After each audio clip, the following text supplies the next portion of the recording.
I've been thinking, how do the laws get found when they don't know where to go?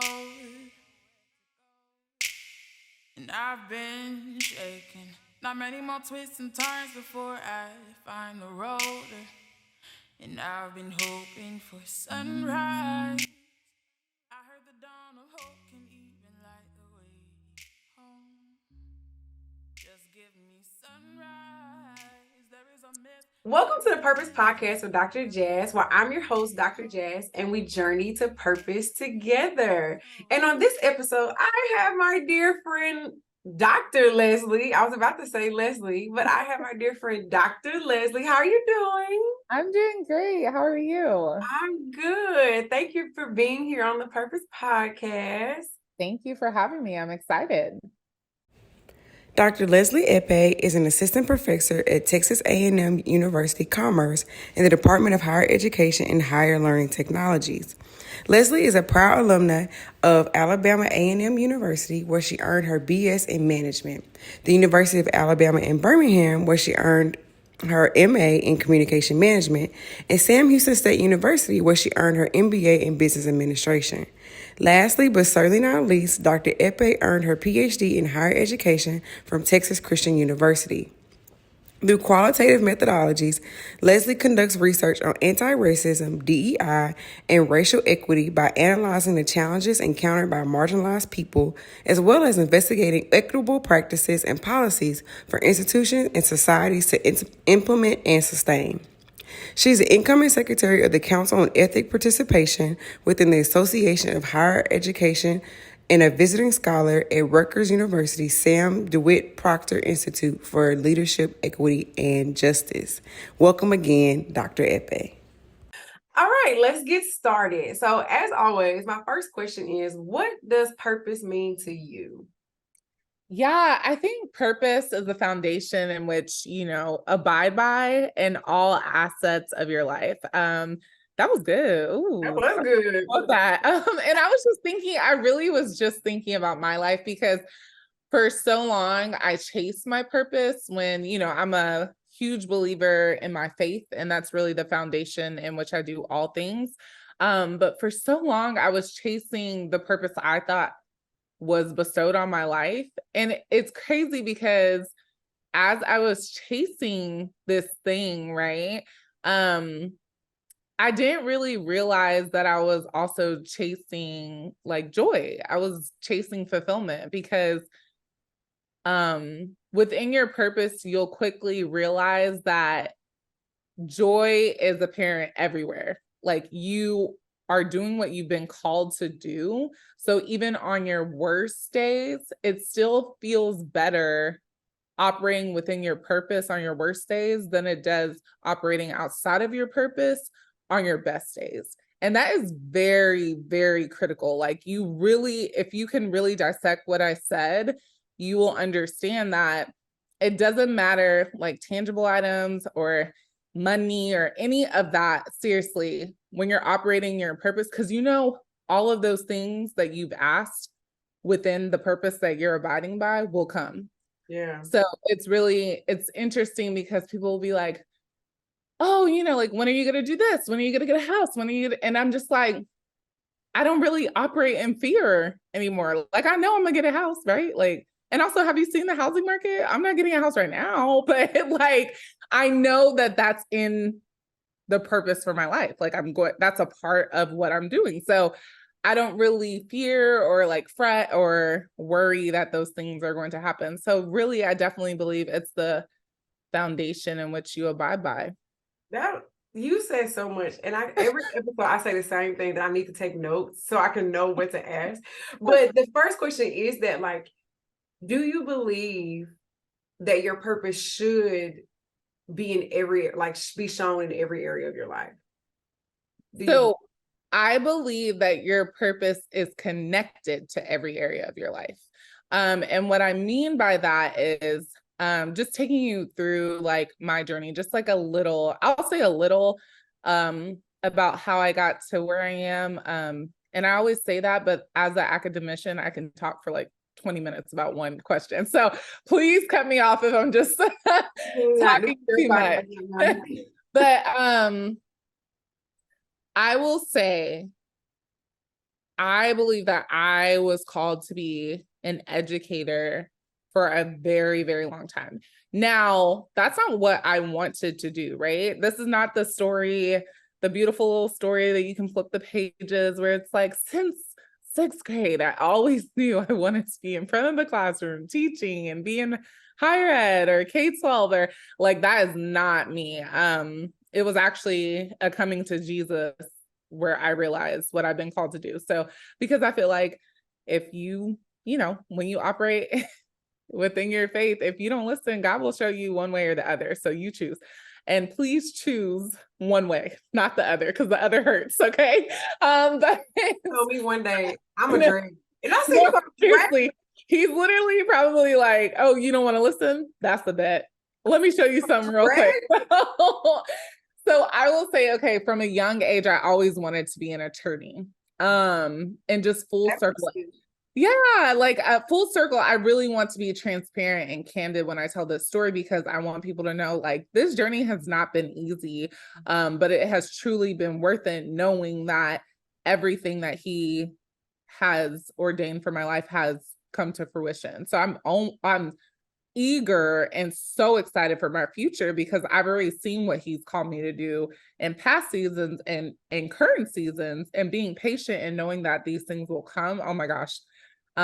It's weird to tell people it feels good because on the flip side of being human, we want everything fast. We're in a digital age. We're in a time where you can literally I can order something on Amazon right now and it'd be at my doorstep by the end of this, session. And so, it's weird to tell people it feels good waiting because that's like foreign. That leaves people dumbfounded. I don't really understand what you're saying. But when you know that it's coming, when you know it's in your journey, you may not know when, but you know that it's always going to come at the right time. That feels good to me. Yeah. That feels real good to me. So I'll just say from a young age, I wanted to be an attorney. I went to undergrad. I went to the Alabama A&M University on a full ride volleyball scholarship. And I went out there and I majored in business because I knew that I wanted to do either business or poli-sci. So that way I could apply to law school and know the business side of things, the ethics side of things as well. So I got my bachelor's in management because I was like, okay, I'll do this. Then I'll start preparing for law school. Well, my freshman year, maybe a couple weeks into 2-a-days training for volleyball, both of my shins were going to snap in half. I felt an extreme pain. I went to the doctor. They took us, myself and my teammates, to the emergency room. My teammates were with me. And the doctor was basically like, okay, you're not going to ever play volleyball again unless you have surgery. This is someone as a freshman coming all the way from Louisville, Texas. I didn't have family in Alabama. So this was very frightening. Your freshman year where we kind of put together what should happen in college. Like you're going to meet your college sweetheart. You're going to do all these things, blah, blah, blah. And like, this is a couple weeks and school hasn't even started. So I was terrified. So I get surgery. I have 2 metal rods in my shins. Today? Yeah. To this day. Yeah. To this day, I have 2 metal rods in my shins. I have, like nails or whatever they use to keep them in place. You can see the insertions on the outside of my skin. And so, for like the first year that I had surgery, I would go off at the airport, but I always had like this medical card that they were able to understand why. They would still search me, but it was just basically a representative of what had happened, right? Yeah, still have those rods in me, like metal woman or whatever you want to call me. Anyways, so that happened. And then I went through this like trajectory of overcoming adversity because I don't think we talk about this enough in the student athlete realm, but when you get hurt, it is an extremely scary thing because oftentimes people stop. Like they don't go back, right? Or if they do go back, it's not to the extreme of Division I college, sports. They transfer, they do whatever they need to do to maybe keep playing, or they don't. And so I could have had the surgery at different times. So I could have had, my surgery on one leg and then the other. But my doctor told me the recovery is 6 months. So if I had it on one, it would be 6 months. And then I would have to wait another 6 months. And so it'd be a year. So I was like, no, I have to get back on that court. I have to do what I've always done. I have to play to win. I have to do all these things. And so I had both of them at the same time. I lost over 30 pounds. I had like no muscle. It was extremely difficult to get around campus. My mom was able to come out and be with me for about a week, but after that, she had to go to work, right? I was like maneuvering through being in a wheelchair, a walker, crutches, and then like these stilt sticks thingy on campus as a freshman at an HBCU. I don't know. I just gotta emphasize the HBCU because baby, we had a good time freshman year, but this was embarrassing. I was like the girl that was hurt, but I guess it was like excusable because they knew I was an athlete, but still, I was really embarrassed. It was really a difficult season in my life. And this is really where I had time where God was trying to show me like, hey, like, I got this. I'm going to take control now that you have no other option but to hand it over to me. But still, I was very hard-headed. I was like, okay, I'm going to use this time. I'll catch up on schoolwork and stuff. I'll start looking into LSAT prep. Yeah. And he's like, that is not what I've called you to do. Yeah. And you over there with no legs and you're still not listening. And I'm like, all right, cool. So, I had the best time at Alabama A&M. Oh my gosh. I could relive it for the rest of my life. But that left me with an extra year of eligibility. So I still graduated on time, played 3 years at Alabama A&M.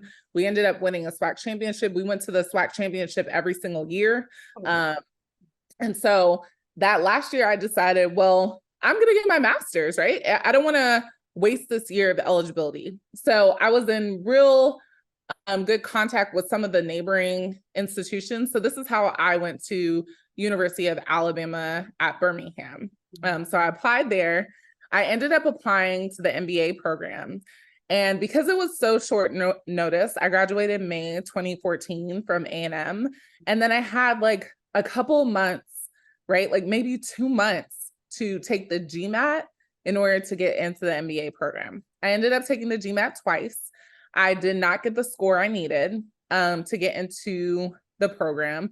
But I knew I wanted to go to UAB. Like, it's a very good institution. It's down the street.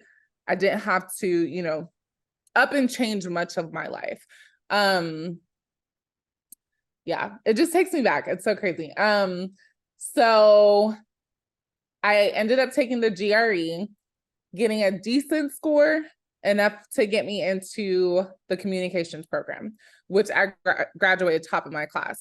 I ended up using that year and combining what should take about 2 years, but I knew that I only had 1 year of financial aid through the scholarship, and so I played indoor volleyball and beach volleyball at UAB, and graduated within a year with my master's. Oh, wow. I thought that I would use that time to better prepare me for the LSAT, because that's the end goal, right? Like, you're still focused on the end goal, whether you're in a different season or not. But I was like, okay, I'm going to focus. And then I graduated so fast, I didn't have time because I was always in season. I was in season in the fall, season in the spring. Then in the summer, I had like a couple classes and then I graduated. That's it. So I was like, okay, you know what, Leslie, you need to calm down. So I was like, at the end of the day, it would be great to get into an MBA/JD program. So I end up applying to law school. I take the LSAT multiple times. I pay for as many prep classes as you could think about. And, without understanding, the racialized history around standardized testing, right? Like, I was just doing what I've always been told to try to get to the next level, to try to get to what I believed was my purpose. So I was taking the test multiple times, taking out money, using credit cards because I just the tests are expensive. Yeah, Um, those are super expensive. and we don't talk about it, right? We're just like, oh, that's the next step. You have to do it in order for you to get into school. And then the Preps are crazy even more thing, expensive. exactly. And the crazy thing is we never talk about the correlation, how the test itself, no one can tell me how and when we do those things that the test asks, when we actually get to the schooling part of it, right? Whether it's law school, grad school, you don't look at those again. We don't even talk about the scoring. We don't. So, there's a lot of problems and issues around standardized testing. And I would argue that I had to go through these things because it makes sense in the end. And so I applied to Sam Houston State, where I got accepted because I took the GMAT again. It was like a fairly decent score, I guess, whatever fairly decent means, subjective.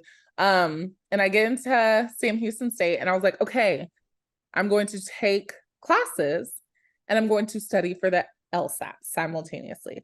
Well, I did what I did before again, and I graduated within a year with my M.B.A. And I'm just like, Leslie, what is the problem? So I enjoy school. I enjoy learning. I enjoy gaining knowledge and being able to, hold on to that knowledge and apply it in vast areas of my life, right?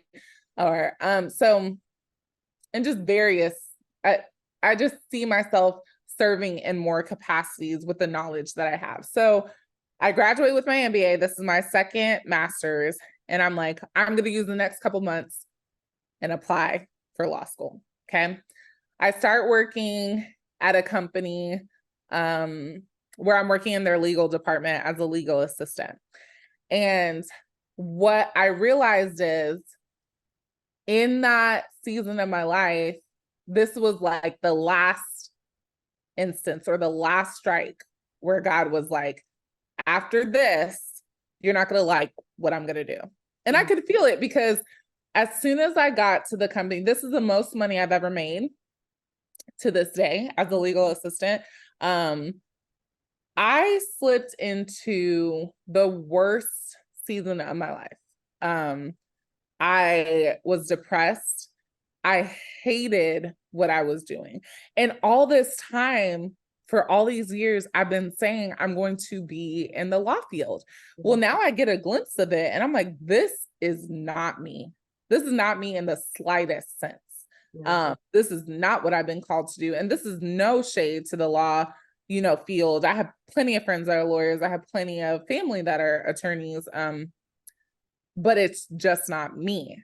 Yeah. And so I got introduced to this field where I was making a lot of money, where I was, doing some of the things that I would be doing once I am an attorney. And I hated it.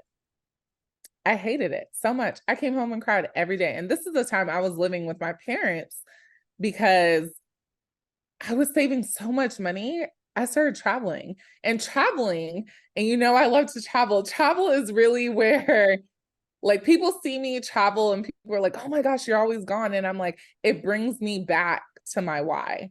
Because when I started traveling was because of the season I was in. It was because I was at my lowest point.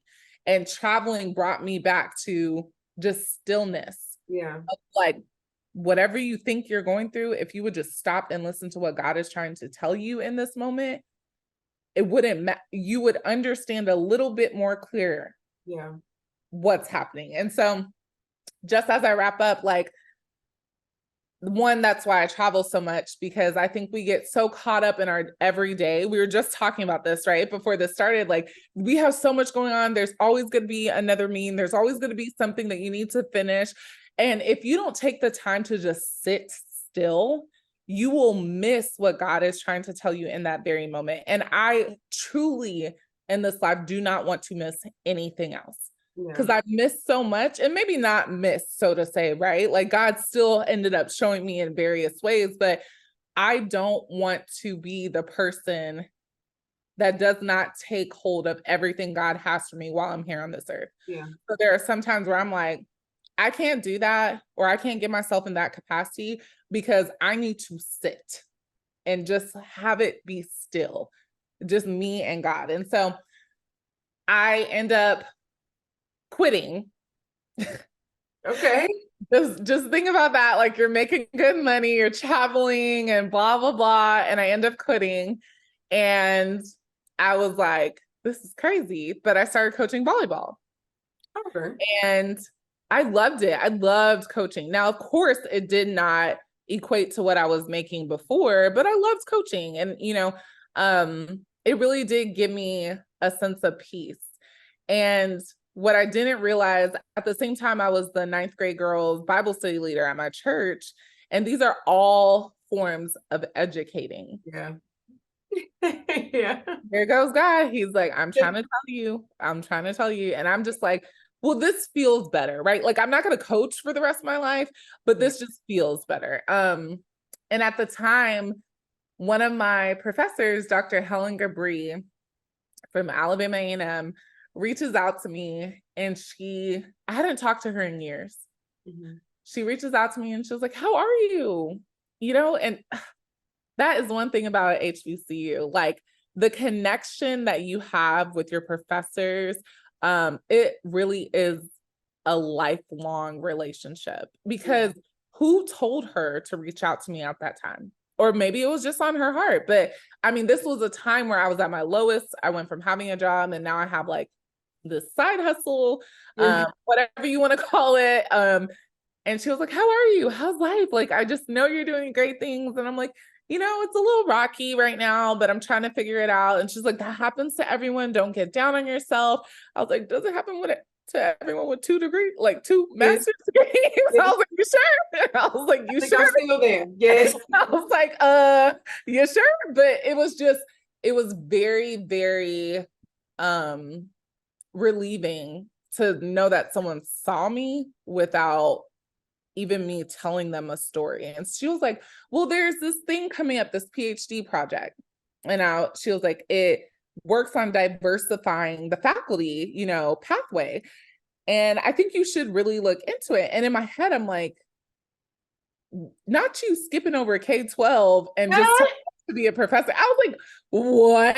I was like, no, seriously, what? But I was like, okay, I'm going to go to the conference. Jasmine, I went to that conference, and I'm going to try not to cry, but I went to that conference, and the first day I got there, I cried. Because I was like, I just knew. I was like, wow, this is crazy. Like, and remind you that PhD conference is focused on business. So like the business arena of diversifying faculty in that area. So it made sense because I graduated from, business at A&M. So that's why Dr. Gabri had suggested that. But I mean, till this day, the cohort that I went with, we still talk. One of my really good friends, Tiara Dungy, she came to my graduation. We still talk. She just got into a Ph.D. program. And I just met all these people that were like, you can do this. You should do this. So I was like, okay, I'm going to do this. Now, I'm not going to do this right away because I then have to retake some of the GRE, GMAT, all that stuff. So I started reaching out to some of my past teachers, in the Louisville area. And I reached out to Coach Renita Davidson, who was teaching at Uplift Summit International in Arlington. And so she reached out to me and she was like, well, you have your communications degree. You should teach 9th grade professional communications. I was like, all right, let's do it. So I apply, I get the job. And a little bit before that, like a year, 2 years before that, because I skipped, I was applying to institutions. I was applying to PhD programs, but I wasn't getting it because of my GRE and GMAT scores. So I was like, okay, I'll go teach at the K-12 level. Well, one thing about me is I'm always eager to learn. Like whether it's in a traditional school setting or just, it's me and I'm engaging and researching things that are like, have influenced my lived experiences, right? That's a lot of what I research. And so I was applying to institutions for 2 years and they were denying me because of my scores. So I go teach, fast forward, I'm teaching 2018 as a 9th grade professional communications teacher. And I was like, I'm going to try this again. And I applied to all these institutions in the fall and they denied me. And I'm like, okay, by now I've applied up to like 9 or 10 institutions, which cost me thousands of dollars. Yes, I said that's a lot of money. Yeah. And I was like, this is crazy. But I want you to know, I remember applying to all those schools, and I don't think I was frustrated, but I don't think I ever cried. Because when I was applying to law school, I cried. Every time someone denied me, when I didn't get a good LSAT score, I cried. But I guess it felt a little different knowing that I was supposed to do this. Yeah. You were more determined. Knowing that this is what God had called me to do, I was like, I guess this is just going to be my story. Yeah. Right. And so I kept getting denied. In January of 2019, I applied to TCU and I applied to their master's program. Because I was like, if I can't do nothing else, I can get a master's. Okay, did you not just hear what I said? Like, I can get a master's. So let me go ahead and get this. You have 3 masters and a PhD? Look, no. I was like, let me go ahead and get this 3rd master's of education. Because I can't, if they're not going to let me in, I'm going to just create another pathway to go get a different degree. Girl, so I apply. And they call me in because many institutions at that time, because I had applied to a couple of other masters of education programs, and many institutions at that time required an interview. So TCU calls me and they're like, hey, we'd like to interview you for this degree, blah, blah, blah. I'm like, I'm not even gonna lie. I was like, all right, bet. I'm a little cocky at this point because I'm like, you ain't finna deny me to a master's program. I have 2 masters. Like, that was the day I will tell a story. Like, don't play with me. So I literally apply. I get to meet Dr. Don Mills. And one thing I will tell everyone that's listening, one thing I hope that you always do is you tell your story with the people that were in certain seasons of your life. Name them, so people can know who helped you, who assisted you, who didn't give you a lending hand, and what did you learn from that, right? So I will always name the people that were consistently advocating for me in times where I couldn't advocate for myself.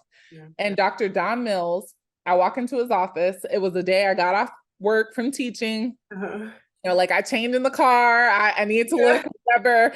So I walk into the office. I'm like, hi, I'm Leslie, da-da-da. He was like, okay, tell me about yourself. I tell him, he goes through the traditional questions. And then he was like, the last question I have for you is, why are you applying to this program? And in my head, I'm like, that's usually what they ask, right? Like, oh, because I can see myself, blah, blah, blah, whatever. And I remember like telling myself, don't cry. And Jasmine, I was like, like I just started crying because I was like, I don't want to be in this program. I really want to be in a doctoral program, but no one has given me the opportunity to show. You said that in your interview? Yeah. Good. And I said, you need to say the truth. I was like, oh, I'm going to speak the truth, because if I can't speak the truth, that environment is not where I'm supposed to be. Yeah. So I literally was like, no one has given me the opportunity because they have denied me of my test scores, and because of my test scores.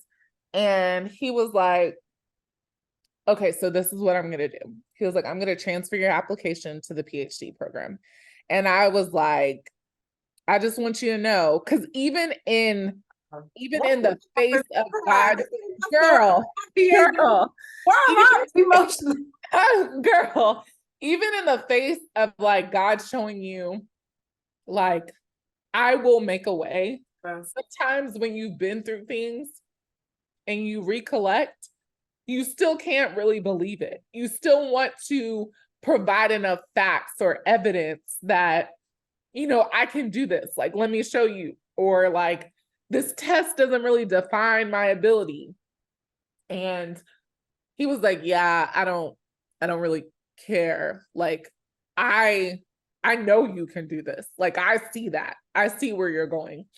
And I remember him saying this white man, this old white man, just, you know, saying this. And I was still in disbelief because I honestly did not believe him, because I had been denied so many times before. And And he was like, I just need you to do something. I need you to go home. And, there were some demographic, logistic things that I needed to go in myself because he couldn't do that and work on so I could actually fully submit the application. Girl, I ain't never sped so fast in my whole life. I sped home. I sped to my parents' house. I typed up, I edited everything. I moved it all over and I applied. And a week later, and this was in February, and a week later, it was like the first week of March, second week of March. I still have the acceptance letter and I got accepted.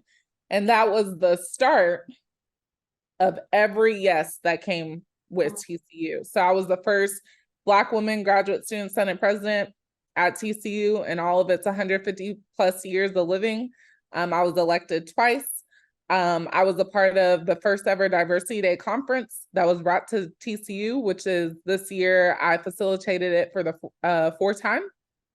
I worked with the chancellor. I worked with the diversity office, the Office of Diversity, to initiate like diversity initiatives that really fundamentally support racially and ethnically minoritized individuals in all facets of TCU. My dissertation, which is titled "The Test Does Not Define My Ability," is a critical narrative study of Black students who took the SAT and applied to post-secondary education. So I illuminate the experiences of these 10 individuals who talked about how even though people talk about test optional policies, test optional for who? Yeah, it's not. They're enacting policies and practices that are affecting people like me, but you're not asking. Yeah. And so then they talked about paying for the SAT, just their experiences overall with the SAT. And those were just some of my findings. And I graduated in May as one of two Black women, the first Black woman of our program. Mm-hmm. And then I graduated with a 4.0. Yeah. So the list goes on and on. And as an assistant professor, I truly look out for my students in all capacities, but I make sure that my Black students are good. Yeah. And I mean that because that's exactly what people did for me. Yeah. And so when I look back, it's so crazy because TCU was down the street from my parents' house, but TCU was never on my radar. Like I was applying to schools outside. I was like, if we're being totally honest, I was like, oh, my boo gonna be outside of Texas. So I need to spread my wings and go. I need to spread my wings and go. I need to apply to all these institutions outside of Texas because I'm born and raised, bred in Texas. So, I need to go somewhere else. But I have to tell you that every time I tell my story, I am as authentic as I can be because I don't know where anyone else is in their season. But my story, I pray and hope, will help someone, assist someone in whatever season they may be in knowing that this too shall pass. Because if you would have told me at any point in the story that I just told you that you're going to be fine, I would have literally told you I don't believe you. Because there was just so many low points where, of course, I was thankful that I was, even I had the access to do these things, right? Mm-hmm. But still, I was tired. This journey was like so tiring. I was like, all right, Lord, do you actually want me to put you on the map? Do you want me to tell people that you are the person that brought me through? Because right now you taking me through trials and tribulations. Okay. So, I just feel like, being as candid and using candor as I can, I truly believe after that, there's no way that you cannot tell me that one, God is real, and two, that he doesn't hold my future. Like, it doesn't make sense, right? Like from that to this. Yeah. So, this is why I say purpose is foundational, because there's just no way that anyone can tell me that my life does not have purpose, right? Like, I know I've been called to do greater. And in the grand scheme of things, these are small things building up to that greatness. And so, I just feel like My story is still being written. I'm always looking for ways to make sure I stop and listen, like whether it's on the like driving to work. There are sometimes I drive to work in silence because I'm tired. But then, girl, I'd be like, oh child, what's today? Tuesday, Wednesday, oh child. But then there are other times where like that is my only quiet time. So I'm literally just talking to God. I'm like, okay, what are you trying to show me in this season? And oftentimes what I have found is that sometimes he's not even trying to show me anything about me. He's trying to show me things about the people that are in my life in that season. Because I think we get too caught up in like, what am I supposed to be doing? What am I, how is this connected to my purpose? But sometimes God needs you to serve in different capacities, serve others, serve him. And it may not have anything to do with you. And you may never find out why he asked you to do that over this one thing, right? Like money's tight, but he's asking you to, donate to a nonprofit, or, money may be tight, but he's asking you to move in this capacity where the money you do have, he wants you to pour into like this business idea or whatever it may be. And you may never get the answer. Yeah. Because that's the thing. I was actually just talking to a friend yesterday about sacrifice and how his thing was like, well, I sacrificed something, but I know it's going to give a return. I said, well, that's not a sacrifice. No. Like, it's like, if you know that there will be a return on the other end, or if you are expecting something to come out, like, sometimes it's just gone. Yeah. and that's it. And I think, especially when it comes to purpose, there will always be moments you have to sacrifice for your purpose. Oh, yeah. So yes, you're supposed to be a teacher in some capacity, right? It became professor, but a teacher in some capacity. But graduate school is a sacrifice. All those applications, like no one's giving you $1,000 back. Like, girl, I'm still paying those credit cards off. Yeah, like no one's giving you that stuff back. But when it comes to purpose, like that's just a part of the journey. And I think it's a part of the journey. I think that's important that you said that, because there's so many people that think their journey is supposed to be, their purpose is supposed to be easy. Yeah. And I often tell people like it's gonna be like it comes with ease because it is your purpose, but it's not easy. Right. And it only comes with ease if it's foundational to what you've been called to do. Yeah. That's where the problem lies. Oftentimes we're trying to understand, why am I not getting into law school? This is frustrating. I'm doing what I'm supposed to do. I'm obeying you, Lord. I'm following the trajectory that you have over my life. And he's like, that's cute, but I never called you to be an attorney. Right. So all the trials and tribulations that you're going through, you bestowed that on your own life, because you actually could have avoided, and maybe I couldn't have. Maybe this was written for me to go the wrong way in order for me to come back for God. But I don't know. We'll never know, right? And so my point is, it's a lot of that back and forth can be almost, I would say, like regulated in a sense of if you would just say yes to him. A lot of us have misconstrued how we say yes, because the law school journey, for a while, it was going right. Like you get what I'm saying? Like I got a full ride to school. I graduated from A&M. I got a master's. So that looks better on the law application. Full master's. Yeah, too. And so this looks right. Yeah. But like right for you is not always right for him. And just because it feels good to you does not mean it's what you've been called to do. And so even sometimes when it feels wrong, that could still mean it's what you've been called to do, but it's something you just have to go through. And so that's why I say purpose is foundational, because if you don't have a foundation as to why, as to what, then you are just free willy moving like, oh, this sounds right. Like I'm supposed to be this. Well, who told you that? Yes. Right. And I say that from a place of transparency and not pointing fingers, because that was me.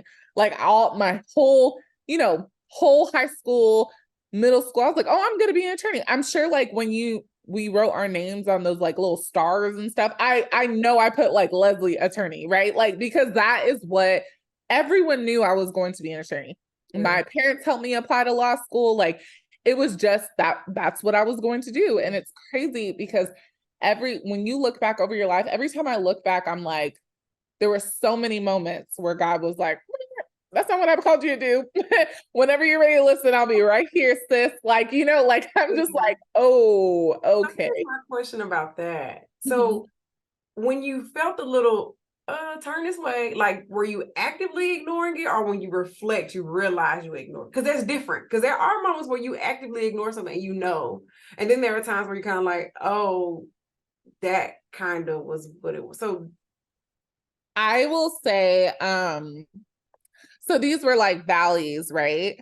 And I will say that trusting God in the valley looks different each time. There were some times where I could hear him, but I was like, nah, like that's not that. There's just no.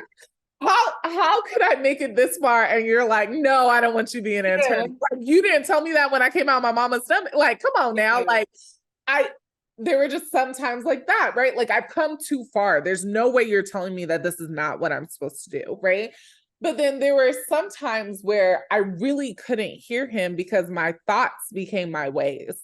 And when you are so consumed in your thoughts, you will actively do things that you don't even realize like that don't align with your purpose because you're so used to it, right? Like I got my first master's.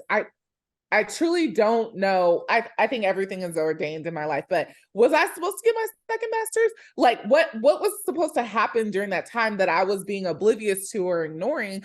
And once again, you know, I pray about these things, but I just feel as though at that moment I was like, well, if God's not answering what I'm trying to do for my life, I'm gonna go do what I want to do. So it's just a bunch of me. It's a bunch of like selfishness at the time. And so I just feel like, once again, going back to the beginning of our interview, like there have been some hard days in this journey, hard days. But the minute I said yes, those hard days, I be looking back like, this ain't even really that bad. No, now I have some days, right, with things going on, you know, just in life, whether it's family, friends, school, work, whatever it may be, where it's like, this is difficult. This is difficult, right? Like, but those days, those hard days are not like, I'm telling you, they still feel better, quote unquote, than the best days when I was operating outside. I'm telling you, right? Because on the best days, when I was operating outside of his purpose, there was still this weird, like, atmosphere of like, you are not doing what you're supposed to be doing. And whether you want to believe it or not, there's gonna come a point where you're going to have to believe it. So tell me like this. Because I feel ignorance is, right? So what did it feel like to be in this space where it's like, something ain't right? Something ain't right. Okay, so when I was growing up, I went to church, you know, like we went to church as a family, and we to tell a funny story, but it's not really funny. But I grew up in the church, right? And it was just a part of what we did, like many Black families, right? And so, especially in the South. So, but I didn't know God for myself for a long time. I mean, I did the vacation Bible study stuff. I got saved. I was baptized. I've been baptized multiple times when I feel like I kind of lost track and I need to come back. And I still didn't know God for myself until college. Yeah. Where no one was telling me, you're going to get up and go to church. No one was making me pray. No one was. I literally had to go through what I went through to know that God was real. I knew he was real before, but I found out who he was to me in that season of my life. And so ever since then, the thing about being one with my faith is that a lot of people think this is easy. Like, actually, it was easier operating outside. Okay. Yes. Even though those voices were like, you're not supposed to be doing this, I was like, girl, bye. Move. Yeah. Like, let me get back to what I was doing. But like, when you actually have a relationship with God, I mean, you can wake up and he just looking at you like, you ready? Because I'm ready to tell you all the things you need to. And it's like, oh my God, like this is actually tiring. This is like, but then you realize that no, it's not. Girl, stop. It's really not. And how special are you that God literally ordained a specific purpose here on earth? Like that is so beautiful. Like my God chose me to carry out this thing that he has written. Oh, I'm not gonna fail. I don't fail. Like I hate failing. Oh my God. No. I will take the test, as you heard me say, I will take the test multiple times to make sure I do what I need to do, even in a system of like whiteness when it comes to standardized testing. No. I'm gonna keep taking it. You are not going to see me fail. And so that relationship was always with me. It was always everywhere. I am, was, will be. And so I just felt as though no matter what, I could hear him. I could hear him in the valley, knowing that this is not going to be it. Like I just knew that he would not leave me there. And so, yeah, it's a journey, and you'll hear it being said, not a destination. You're not going to get to a point where you're like, me and God, besties, handshake, dap up, and just think that that's it, right? Because right when you think that's it, he's gonna take you through something else. And you'd be like, I'm just recovering from the last season. Could you just give me some time to get through? But it's just, I just, and I appreciate the space for, this space you're providing for allowing me just to recollect on how good God is, right? Because I think sometimes we get so far down the road of like, all right, what's the next thing? All right, I did this. I got my Ph.D. What's the next thing? Like, what do I need to do? And he's like, what if I never ask you to do another thing? What if that was it?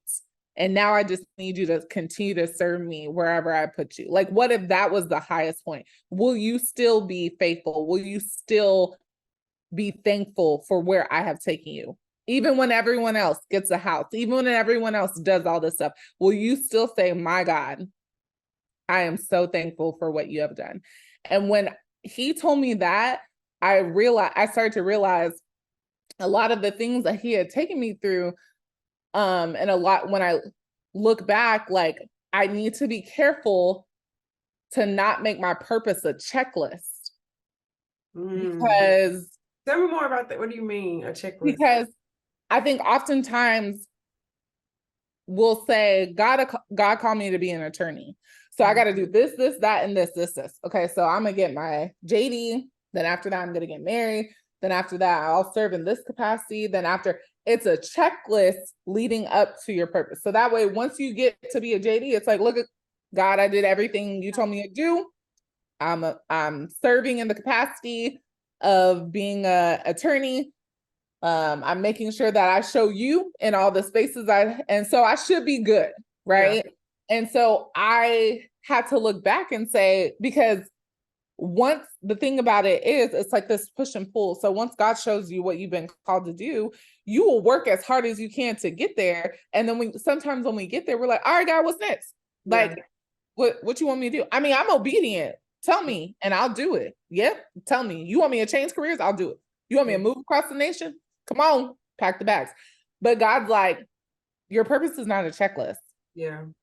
If I call you home today, some of y'all have missed your purpose because you tied your purpose so clearly to what you do, not who you are. Yeah. And that's the difference. Like what you do will always change. You will not always be a professor. You will not, I promise. Like that is not the only thing that God has called you to do. Do you get what I'm saying? And so when he, even just the day, like to date, when I have to remind myself, like, God has called me to be something, not my workmanship, that's not it. That's not what he's talking about when he says, I need you to be. And so because of that, I'm still, I can't operate outside of his grace. I can't operate because I will slip up. Yeah. I will believe that because I became the president of a university, well, clearly, come on now, that's somewhere in my purpose, ain't it, God? And he's, yes, but that is not who you are. When you remember whose you are, you will remember who you are. And so I just feel like every time, at any point in time where I feel like, oh, like, you know, I'm a assistant professor now, look at me, da, da, da. He's like, right, but you are mine. And I have called you to be something, and an assistant professor is not all of it, right? And so you have to continuously work within, you know, what he has called you to do to find out what those things are, right? To find out who you are. And so it's like, that's why I say it's a journey, because every day, it's like, I really truly have been intentional to make sure I stop and say, okay, God, what is it that you have called me to do today? And who have I become? Like, who am I becoming? Right? And how does it align with my purpose? Good. Yeah. So when I ask him those things, sometimes I don't want to ask him. Like, sometimes I'm like, I'm tired today. I actually don't want to talk about this. Just like go to work, teach, come back, work on some research, and just, you know, sit my team and watch my shows, right? And those are the days where he will, I mean, something will happen. Something will happen, something will click, he'll be talking to me, and he's like, don't miss this opportunity. And I will tell you, the other day I was in class and I was talking to one of my students, and he was talking about like going to law school, and he was looking at some institutions, and I, like, for 5 seconds, God was like, you're going to be the only representation of me that he sees right now. So how will you handle that? To someone else that may be minute, but to me that's pretty big, because you gave me the responsibility of showing God in 10 seconds as we're talking about law school. Do you know how difficult that is? Because because I'm sure it could go two ways. He could be like, what? All I asked is, where should I go for law school? Like, what are the resources? But to me, I was like, okay, I'm not going to miss this opportunity. So we literally talked about his family. We talked about like his why, like, why do you want to go to law school? And he talks about like the criminal justice system, and how, you know, many of his family members have been entangled with that, you know, racialized systematic sorting assessment. And he was like, you know, I really want to influence it so that way I can be a representation for people, you know. And I was like, dang, he's so much better than me. Because when people ask me why I wanted to go to law school, I was like, because that's what I've been called to do. And that's why you ain't there. And that's why I'm not there. And that's why I'm not an attorney. So it's just, in that very moment, I don't think he had ever heard himself say it. And I, you know, like, it was so beautiful to hear him say his why, and then to look and be like, yeah, like that's why I want to do this. And I was like, yeah, so let's talk about it. Let's talk about what this looks like. Let's talk about, you know, the criminal justice system, and, you know, different ways that we can really go in and, you know, focus on facets, whether it's like incarceration for Black people, incarceration for, you know, low income individuals, and the various nuances in which we can talk about the criminal justice system in the United States. But we sat there and talked for like an extra couple minutes, and that's not even what we were working on. But it was just that moment of like God telling me, girl, slow down, because what if I missed that moment? What if I missed that moment and his story became something else? Right. And I know that's so big. Like, how can you put that on yourself, Leslie? But no, I think God, you serve a big God. So don't get it twisted. So at that very moment, I was like, no. I can't miss this, because this is exactly what someone did for me. And I'm glad you said that, because I wanted to ask you about that. But to your story, like the other day I was talking to someone, And the Lord was like, and she was just going in on church and like all this kind of stuff. And I was just sitting there listening, looking at her and listening, which church and God are different. So whatever. Right. But literally the Lord was like, just speak truth. You know, like when it was my time. And that's a big, like you think it is like a drop in the drop in a bucket, but it really is like huge to take It it. is. And it wasn't offensive. I just like, I basically said to her, well, you know, God and church are different. So, you know, like we can still love God and worship him and blah, blah, blah, and not go to church. You know, like I said something like flipping like that. She just kind of stopped and looked at me. I was like, yeah, you know, you can still talk to God. You know, like, Yeah. and, you know, and those moments, right, like are what, to me, that's honestly what our ultimate purpose is. Right. But, you know, we just do it through these weaves. Through And these different, yeah, these different things. My last question before my actual last question, because you said you keep talking about like the people who helped you and the people that you're trying to help. Do you think that's a part of purpose, like paying it forward or having the conversation or anything like can you speak about that? Yeah. So I actually, I truly believe in the art of Sankofa, and especially, you know, it's an African proverb of being, yeah, of being able to not leave one behind. And I just feel as though I used to be embarrassed about my story because I used to feel as though when you hear the story, it's like, well, why didn't you just get the test score? There are other Black students that begin the test score. And I'm like, okay. But when you actually look to the past, right, you'll realize that there are other people like yourself. So I think your purpose is always going to be tied to people because God has always called us to be of community. So for me, I just don't want to miss an opportunity to be candid, right? My candidness could bring someone closer to God. Yeah. And so I just feel as though, like, once again, I'm being as candid as possible right now too. I used to be embarrassed because I'm like, who took that test 9 times? That is not something to brag about. Like every time I tell the story, I'm like, so I took the test multiple times. Listen, okay? Because I don't know. I don't want people to know I took it that many times, but sometimes it's literally like, no, you need to because there's someone that took it 8 times. And even though you took it 9 times, someone needs to hear that, right? Someone needs to hear that it's not you, it's the system. Someone needs to hear that in that moment because they may not know what you do know from your journey, right? Because when I was taking the test, oh, sorry, go ahead. Sorry, I was gonna say, and somebody might be quitting on test 6. Exactly. And like thinking that they're done. Right. And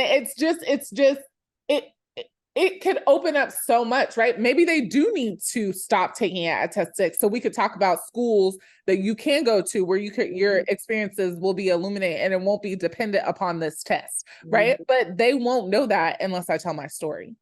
And so I just feel like, you know, CRT, critical race theory, talks about this counter storytelling, right? Because storytelling, when it comes to standardized testing, is this is the test you're supposed to get to see it or deem if you are ready or fit for college in whatever capacity, law school, med school, MCAT, whatever you want to say. And I need to tell my counter story so that you could see without that test, I still made it. Yeah. Without these racialized sorting systems, metrics, assessment, I still made it. And I need to tell my story so that way we can eradicate those barriers for people that will come after me. Because there's someone right now that's studying for the SAT. There's someone that right now is studying for the GMAT, LSAT, GRE, MCAT. The list goes on. It doesn't matter how many times you twist it and acronym it, it's the same thing. And so it's an assessment measure that has been put into place to really create barriers for people that look like me and you. Okay.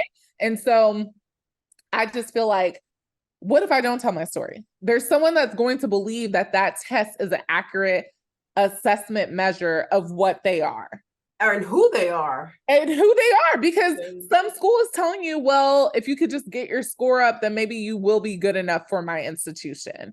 And I got emails like that, like, hey, we really love your application. If you could retake the test. I put it in my dissertation slide because I wanted people to see this is coming from the school themselves. Like, they are telling me you are good in every aspect but this.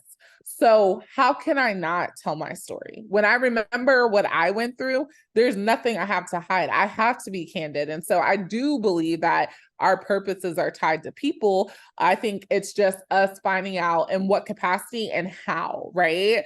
And I think, once again, that's a journey, because there are some seasons where it may be you walking hand in hand with people, but then in some other seasons, it may be you serving in a capacity, serving people in a capacity, or the next season, it might be like, I always just believe it's tied to people. And so, yeah, like I've seen myself matriculate through seasons where it was like, people facing, and then it wasn't so people facing, but it was uplifting in a capacity. And then the next season was putting my hand on someone, being able to say, you can do this, like, I promise you can, because look at me. Like, and I'm not in the White House, I'm not president, but I'm serving in that capacity in someone's life. And it's hard to explain, right? Like that analogy of being that person that they're looking up to, but I am serving in that capacity. And so I'm honored to do so, but I think I got there by being as candid as possible. Yeah, thank you. I appreciate it. Now, last question is always, if people get nothing else from your episode, what do you want them to leave with? People get nothing else. You need to replay this episode if you did not get anything else. I'm kidding. I'm so kidding.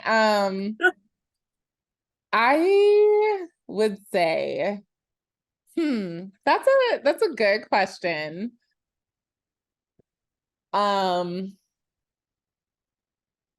I just want people to always have a foundation of their reason why. Like, what you there is purpose tied to everyone. Yeah. So what is yours? Like, what is yours, and how are you continuously seeking it?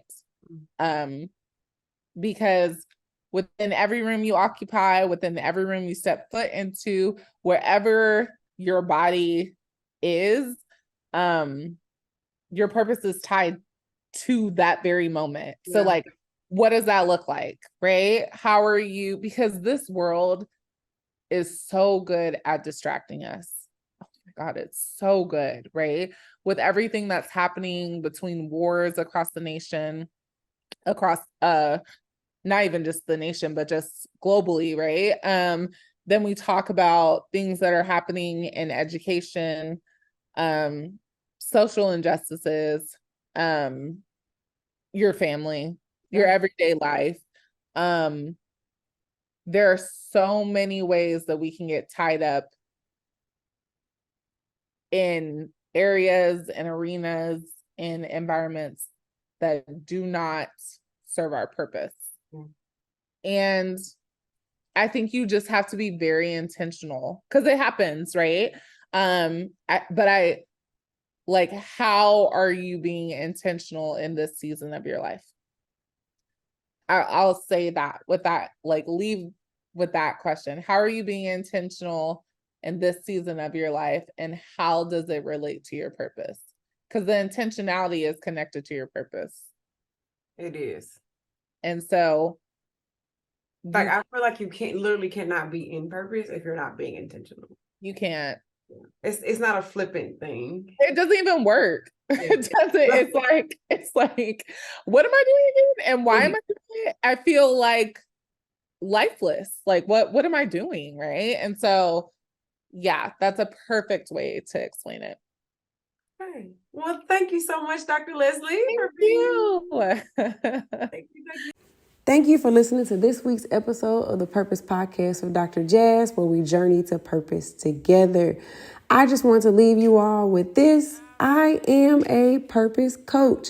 I know I don't talk about it much, but I have been doing this podcast for 3 seasons, and I have had my own purpose coaching business for all 3 seasons. So if you need help finding your purpose, developing your purpose, figuring out what you're on earth to do, click the link in the show notes and book a free consultation session. My purpose coaching is a 6-week coaching class where you'll meet with me one-on-one for 6 weeks, where we develop your purpose, looking at your past, looking at your future. And I promise you will leave there knowing clearly what you are put on earth to do. If you are interested in that, again, click the link in my bio and sign up now. As always, like, share, subscribe, and let everyone know that you know more about your purpose because of this podcast. See y'all later. Bye.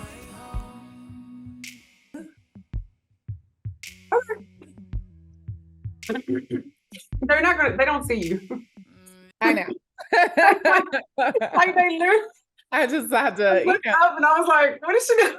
They don't see you. Why, girl, why are you smiling? Okay. I'm so weak.